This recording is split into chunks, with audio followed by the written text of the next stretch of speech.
as seen on Writing Prompts. When you die, you wait in Purgatory until you can be judged by the 4 people most impacted by your actions.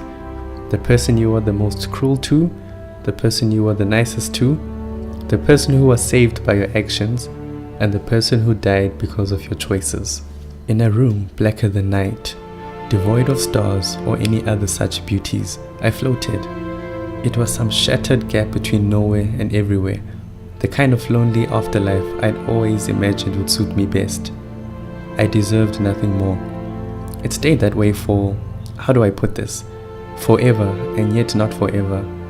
I did not age or move or even feel the eons slink by in a human manner, and yet I knew it had been an eternity by the time the angel first appeared. He was a stark contrast to the void around us, brighter than the sun, yet cast light on nothing, as if his glow were being devoured by the abyss.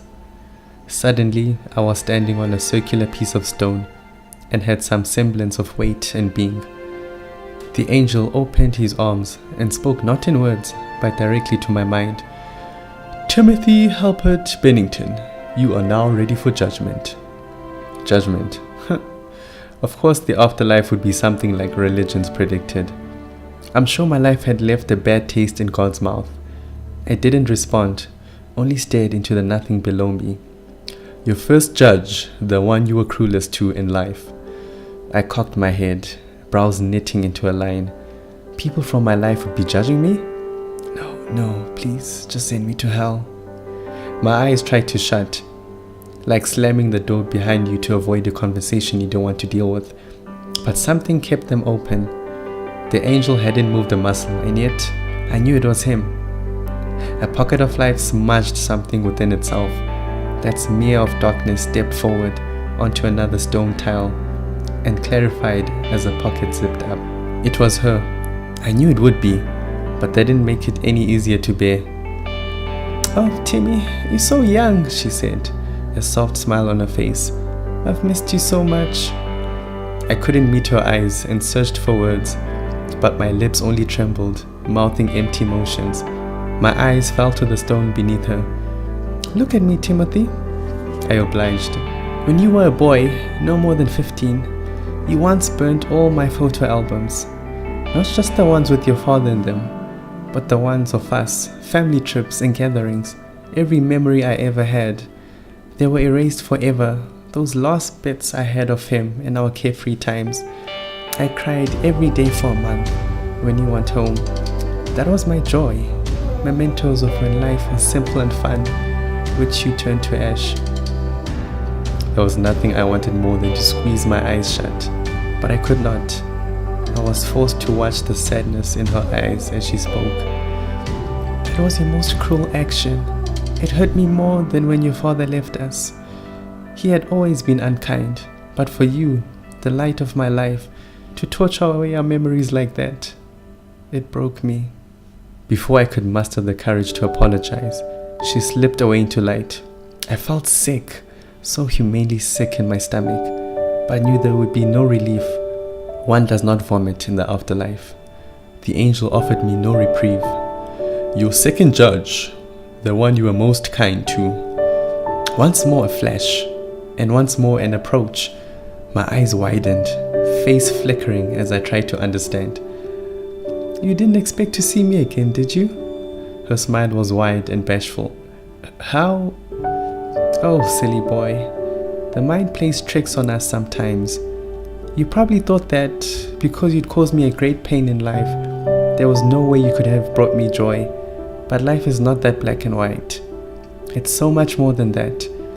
Still, I searched, and I still found no words. "You were harsh, even cruel at times, but it wasn't always like that. Your pain changed you, and even then, you weren't a purely cruel person.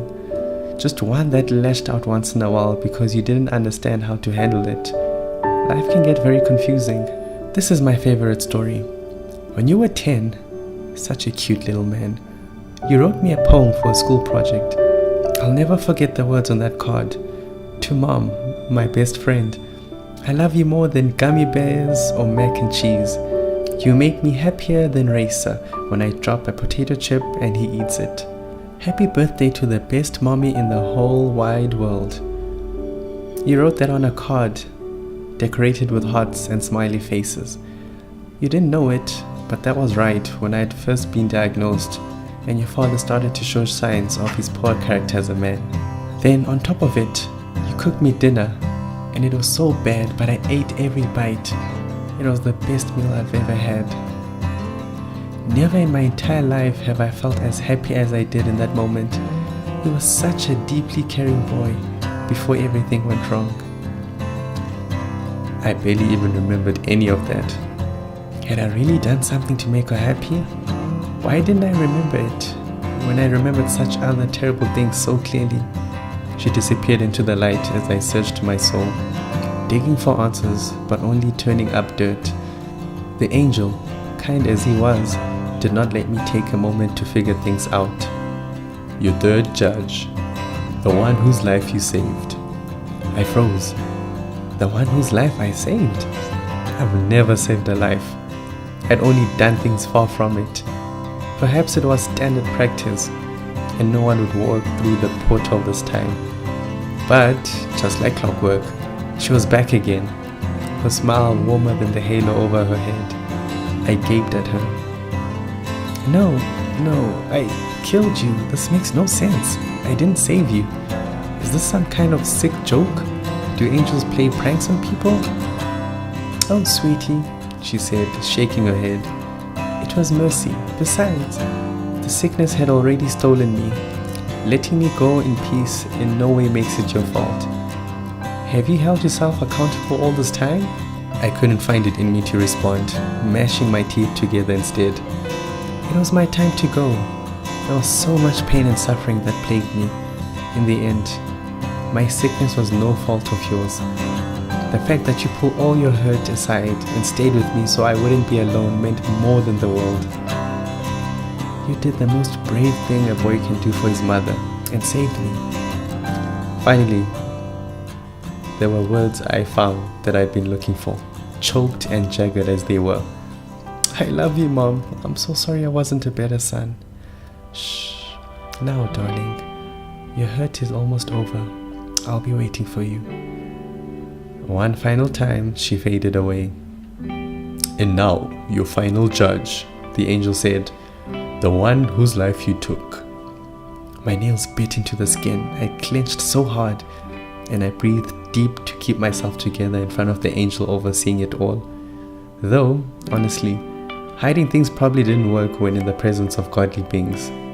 For when the swirling portal of light opened it was not my mother that walked through as it had been the previous 3 times. No, it was someone much more familiar and somehow more terrifying. Me.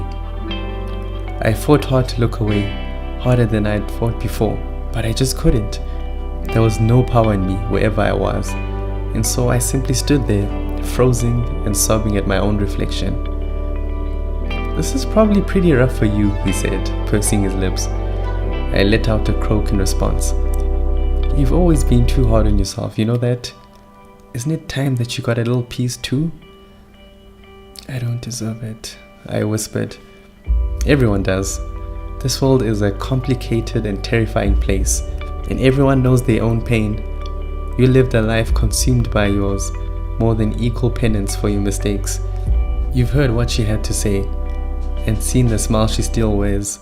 You hurt her, yes, but you were also the joy of her life. Your father left because she was sick, not because you weren't worth it. He was the problem, not either of you. Your mother loved and still loves you, and you're not a bad man for the things you suffered. I only wish I could have shown you that earlier, but alas, I digress. Let's not do this. You spent long enough convincing yourself you don't deserve to be happy. It's time to rest now, Tim. Be at peace. He held out a hand. I stepped forward and took it.